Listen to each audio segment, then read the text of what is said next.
네, 산업과 이슈에 대해서 살펴보는 비즈 인사이트 시간입니다. 오늘은 음식료 섹터 점검을 해볼 텐데요. 조상훈 신한투자증권 연구위원 나와 계십니다. 어서 오십시오. 네, 안녕하세요. 반갑습니다. 본격적인 얘기를 나눠보기 전에 음식료 관련해서 권미정 캐스터의 브리핑 먼저 보고 오시겠습니다. 네, 매운 라면 인기의 첫 시작을 알린 삼양식품. 지난해 226%의 급등을 보여주면서 주가도 그야말로 맛있게 매운 수준이 됐는데요. 이제는 황제조 등극을 앞두고 있는 삼양식품, 그 주가 상승에 맛있는 레시피를 알아보겠습니다. 최근 국내 편의점에서도 보이면 사야 한다는 불닭볶음면, 해외 인기와 설 연휴 기간 공장 가동이 멈추면서 내수 물량 확보가 잠시 어려워졌다는 보도가 나왔는데요. 이렇게 인기가 좋은 불닭볶음면 덕에 삼양식품의 실적도 고공행진하는 모습이 나타나고 있습니다. 삼양식품은 불닭볶음면을 본격적으로 수출한 2016년 이후로 꾸준히 성장세를 보이면서 2024년에는 사상 최대 실적을 달성했습니다. 매출은 45%, 영업이익은 133% 급증하면서 특히 해외 실적이 잘 나오면서 처음으로 영업이익 3천억 원대를 돌파했습니다. 사실 삼양식품은 2016년만 하더라도 해외 매출이 내수의 절반도 안 됐습니다. 내수 매출이 2천억 원대 나온 반면에 해외 매출은 1천억 원도 나오지 않았는데요. 하지만 16년 불닭의 본격적인 수출 이후에 해외 매출이 점점 더 늘어나더니 2019년에는 거의 비슷한 수준이 됐고요. 2022년에는 내수 매출이 3천억 원대, 그리고 해외 매출이 6천억 원대 나오면서 국내보다 해외에서 2배 더 많이 벌었습니다. 특히 24년 예상치를 보면 이 해외 매출이 내수 매출의 3배를 넘는 수준인데요. 이렇게 4분기 실적 시즌을 지난 음식료주에 대해서는 이 해외에서의 성공이 전체 실적을 갈랐다는 평가가 나오고 있습니다. 실제 K라면의 맛으로 불리는 농심과 오뚜기의 24년 실적을 살펴보면요. 농심은 매출과 영업이익, 당기순이익 모두 하락했고요. 또 오뚜기는 매출과 당기순이익은 전년과 비슷한 수준인 반면 영업이익은 5% 하락하는 모습이 나타났는데요. 경기 악화에 따라서 내수 부진이 이어졌고 그만큼 해외에서 성공적이지 못한 기업들은 실적이 그만큼 부진했다는 것을 알 수 있습니다. 이렇게 기업들이 해외에서 K푸드 열풍을 이끌었느냐, 이것이 실적과 주가를 갈랐는데 과연 올해도 삼양식품의 질주가 이어질 수 있을까요? 올해 기대되는 부분도 있고요, 또 우려되는 포인트도 있습니다. 새로 우려되는 포인트는 바로 관세입니다. 이 대표적인 라면 기업 세 곳인데요. 미국 현재 공장을 가지고 있는 건 농심밖에 없습니다. 삼양은 넘치는 해외 수요를 감당하기 위해서 밀양 2공장을 올해 5월에 가동할 예정이고 또 현지 공장을 해외에 건설할 예정이긴 합니다만 이 현지 공장은 중국으로 예정이 돼 있고요. 오뚜기는 미국 생산 법인 설립을 추진 중이지만 아직은 생산 시설을 갖추지 못했습니다. 삼양식품의 매출 92%가 불닭볶음면에서 나오고 있다는 점도 사실은 좀 혹시나 하는 걱정을 더하는 부분입니다. 물론 전 세계 곳곳에서 고루 매출 성장이 나오고 있는 점은 상당히 긍정적인 부분이지만 이렇게 단일 상품에 너무 높은 의존도를 가지고 있다는 점은 취약점으로 평가됩니다. 그럼에도 불구하고 증권가는 이 삼양식품의 목표가를 100만 원 이상으로 잡은 곳이 이렇게나 많습니다. 새해 들어 삼양식품의 목표가를 내놓은 증권사 중에 6곳이 100만 원 이상, 즉 삼양식품의 황제조 등극을 전망했는데요. 불닭볶음면 하나로 글로벌 시장을 정복한 삼양식품, 올해 새롭게 떠오른 우려와 기대 속에서 황제주에 대한 기대, 그리고 또 새로운 넥스트 삼양식품에 대한 가능성도 궁금해집니다. 음식료주에 대한 이야기 함께 들어보시죠. 네, 브리핑 보고 오셨습니다.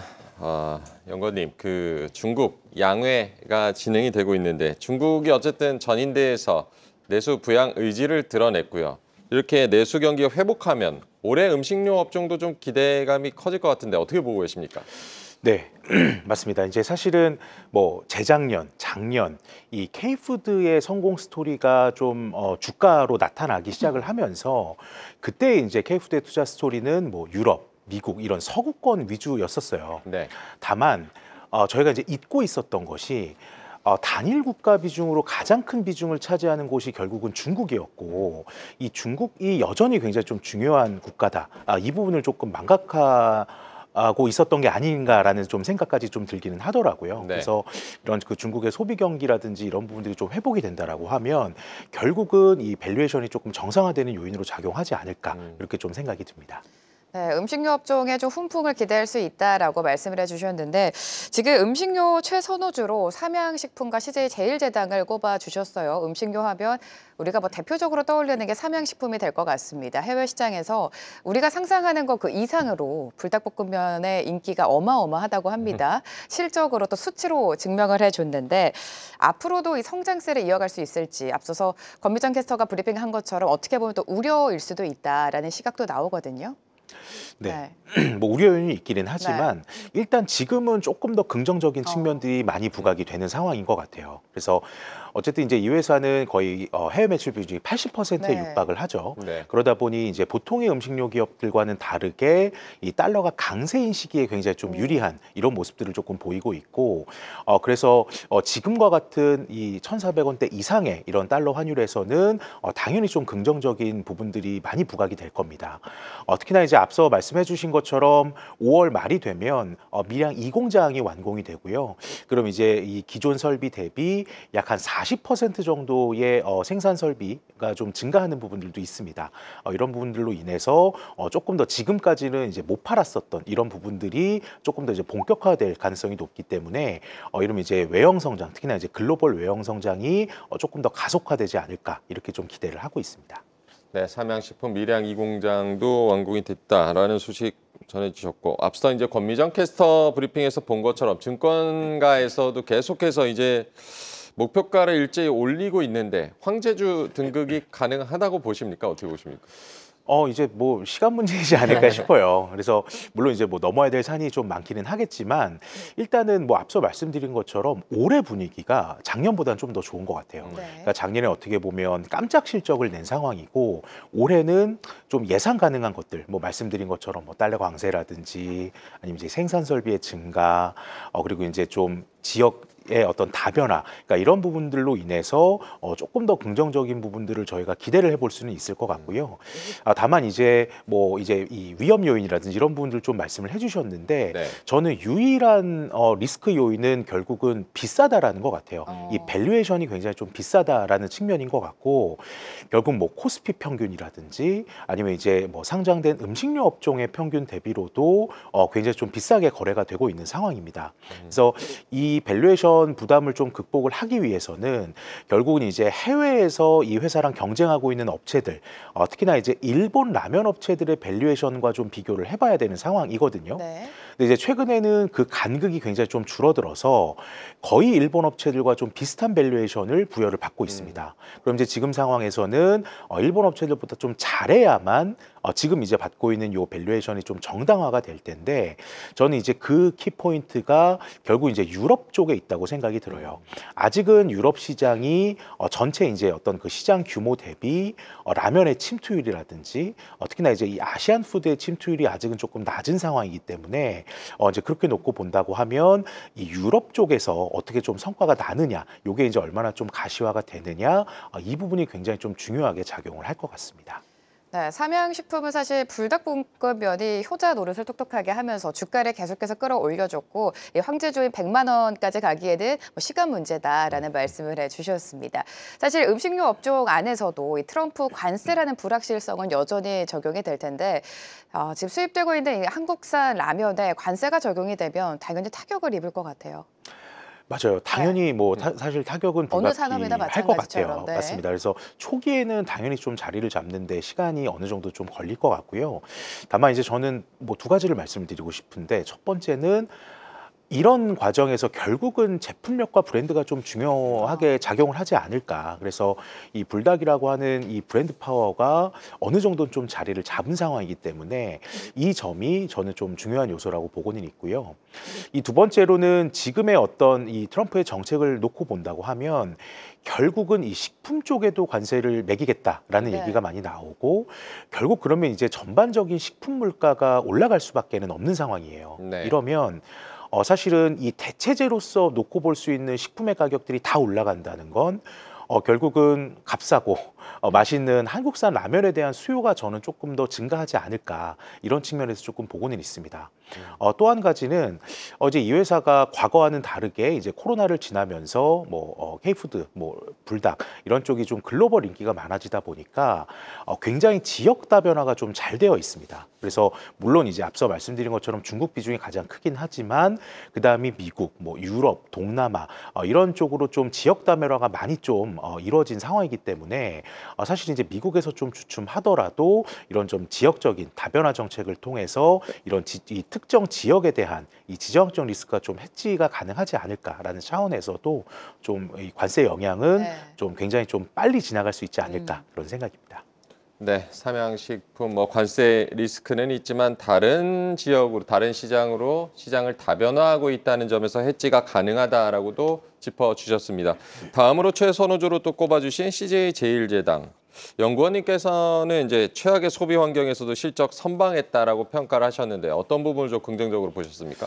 네, 사실 제일제당이 삼양식품이나 이제 다른 기업들 대비해서는 주가는 아직은 조금 이렇게 이렇게 막 눈에 띄는 상황은 아니죠. 다만 이 4분기에 굉장히 좀 어떻게 보면 어려운 소비 환경 속에서도 식품이라든지 이런 쪽은 매출이 어느 정도 좀 늘었다 이렇게 좀 볼 수가 있고요. 그래서 내수 상황은 사실 이제 여기서 추가적으로 더 나빠지는 것을 기대하기는 어렵다라는 생각입니다. 올해 같은 경우는 이제 이 글로벌리 이 K푸드의 인기가 좀 지속되고 있는 상황이기 때문에 이 K푸드 선봉장 역할을 하고 있는 제일제당이 지속적으로 좀 눈에 들어오고 있는 상황이고요. 또 한 가지 이제 바이오 쪽에서도 이 시황이라든지 업황이 좀 점진적으로 회복이 되고 있기 때문에 이런 부분 좀 감안하면 좀 지속적으로 선방을 하고 있는 것이 아닌가라는 생각입니다. 네, CJ제일제당도 좀 눈여겨봐야 된다라는 말씀이신 것 같은데 또 하나의 이슈가 있었습니다. 중국의 저가 제품 공세로 위축됐었던 국내 라이신 수출이 지금 좀 성장세를 보여주고 있고 특히나 유럽이 중국산 라이신 제품의 반덤핑을 공식화하지 않았습니까, 올해? 이 영향도 있을 것 같아요. 맞아요. 그 영향이 이제 올해 1분기부터 특히나 이제 1월부터 조금 1월부터, 나타나고 있는 네. 상황입니다. 이제 1월 중순부터 유럽연합이 이제 중국산 라이신에 대한 관세를 부과를 하기 시작을 했고, 적게는 58%에서 많게는 이제 80%가 넘는 관세율을 조금 부과를 하기 시작을 했어요. 근데 이 유럽 시장 내에서 중국산 라이신이 차지하는 비중이 60%입니다. 그러니까 굉장히 저가 공세를 많이 했었던 시장이었었고, 결국은 관세 부과 이후에 이 중국산 라이신에 대한 가격 경쟁력이 조금 약화가 되고 있는 상황입니다. 그래서 이 시장을 제일제당이라든지 이 대상 같은 회사들이 좀 파고들고 있는 그런 상황이라고 조금 볼 수가 있고요. 그럼 이제 이렇게 유럽 지역에서 판가가 올라가면 결국은 3개월 뒤, 그러니까 이제 2분기부터는 글로벌 전 지역으로 이제 이런 판가 상승 효과가 좀 전이가 됩니다. 네. 특히나 이제 이 미국 시장 쪽을 봐야 되는데요. 이제 제일제당 입장에서는 이 경쟁 업체였었던 일본의 아지노모토 같은 경우가 좀 이 커머디티성 이런 라이신이라든지 스레오닌 사업을 철수를 하겠다. 올해부터 철수를 하겠다라는 좀 이야기를 하고 있는 상황이기 때문에 이렇게 되면 이제 공급이 조금 더 감소를 함으로써 판가가 또 올라가는 효과도 좀 볼 수가 있어요. 그래서 유럽 쪽도 그렇지만 이 미국 쪽에서도 좀 긍정적인 뉴스들이 많이 나오고 있기 때문에 제일제당은 이제 바이오 판가의 상승을 좀 눈여겨볼 필요가 있을 것 같습니다.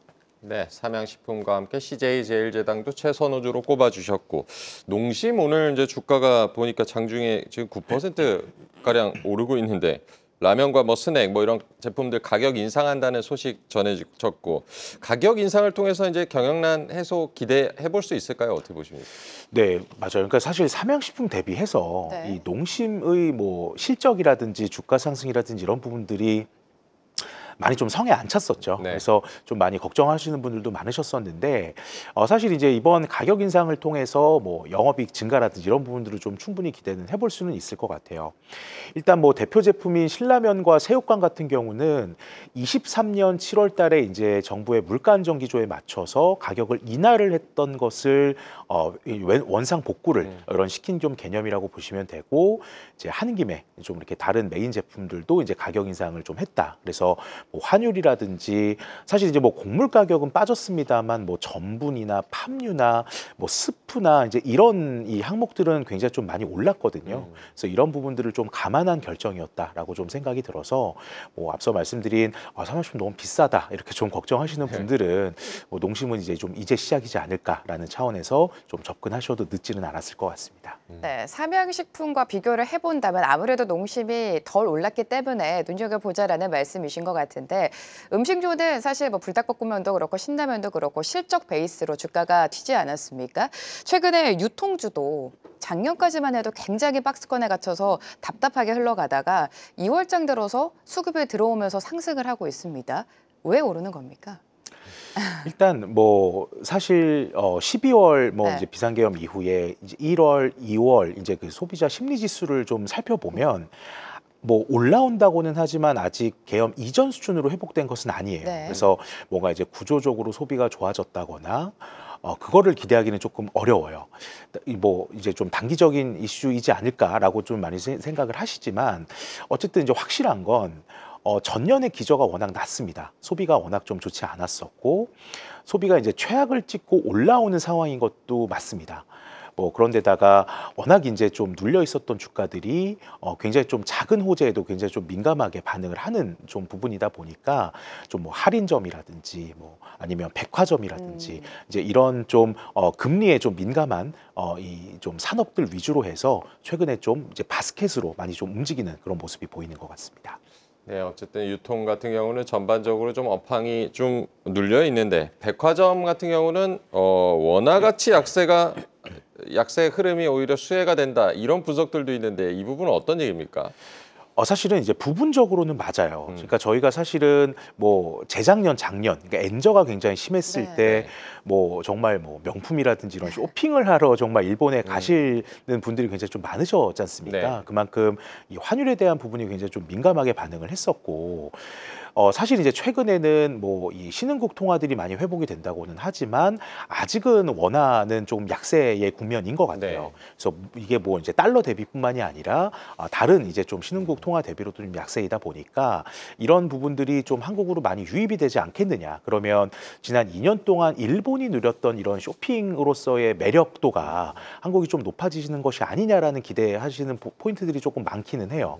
다만 이제 저는 이 외국인 매출 비중, 이 백화점 내의 외국인 매출 비중을 조금 놓고 보면 물론 점포별로는 차별화가 있겠죠. 뭐 명동이라든지 잠실이라든지 이 외국인 비중이 높은 곳에서는 뭐 굉장히 좀 활발하지만 전체 백화점을 놓고 보면 사실은 여전히 5% 정도밖에는 안 됩니다. 네. 그래서 여전히 이제 백화점의 투자 포인트는 사실 외국인은 플러스 알파로 봐야 되고요. 결국은 매크로 환경의 변화, 특히나 이제 금리 인하에 따른 구매력의 상승이 좀 백화점의 투자 포인트로 볼 수 있지 않을까 싶습니다. 최근에 또 시장에 관심을 갖고 있는 이슈 중에 하나가 바로 홈플러스입니다. 홈플러스가 사모펀드에 인수된 지 10년 만에 기업 회생 절차에 돌입을 했는데요. 뭐 실적도 부진했고 재무 구조도 안 좋기 때문에 이런 결정을 한 것 같습니다. 이에 이마트랑 롯데마트가 반사 수혜를 얻을 것이다라는 전망이 있는데 주가적인 측면에서 우리가 상승을 기대해도 되는 겁니까? 네, 뭐 실제로 그렇게 되고 나서 이제 어제 오늘 굉장히 좀 주가가 양호한 것 같아요. 네. 일단 홈플러스를 살펴보면 뭐 기업 회생 절차 실시했고 6월 3일까지 회생 계획안을 법원에 제출을 해야 됩니다. 네네. 그러면 뭐 유동자산의 매각이라든지 뭐 유동화라든지 그러니까 이런 부분들이 굉장히 좀 활발하게 진행이 될 수밖에는 없고요.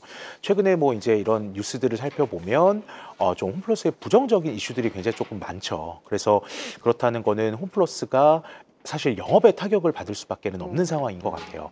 그래서 단기적으로는 당연히 뭐 이마트라든지 롯데마트에는 좀 반사 수혜는 있을 것 같고요.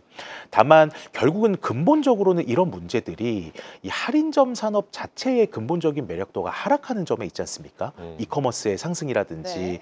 대체 채널의 부각 때문에 이렇게 좀 된 것이라 뭐 이마트, 롯데마트 경우도 사실은 이제 경쟁사가 힘들다라는 점에 위안을 하면 안 될 것 같고 결국은 이제 뭐 본업인 오프라인 경쟁력을 좀 살릴 수 있는 그런 투자가 좀 진행이 되는지의 여부가 주가 상승이 좀 지속 가능성을 저희가 좀 체크를 해볼 수 있는 포인트일 것 같습니다.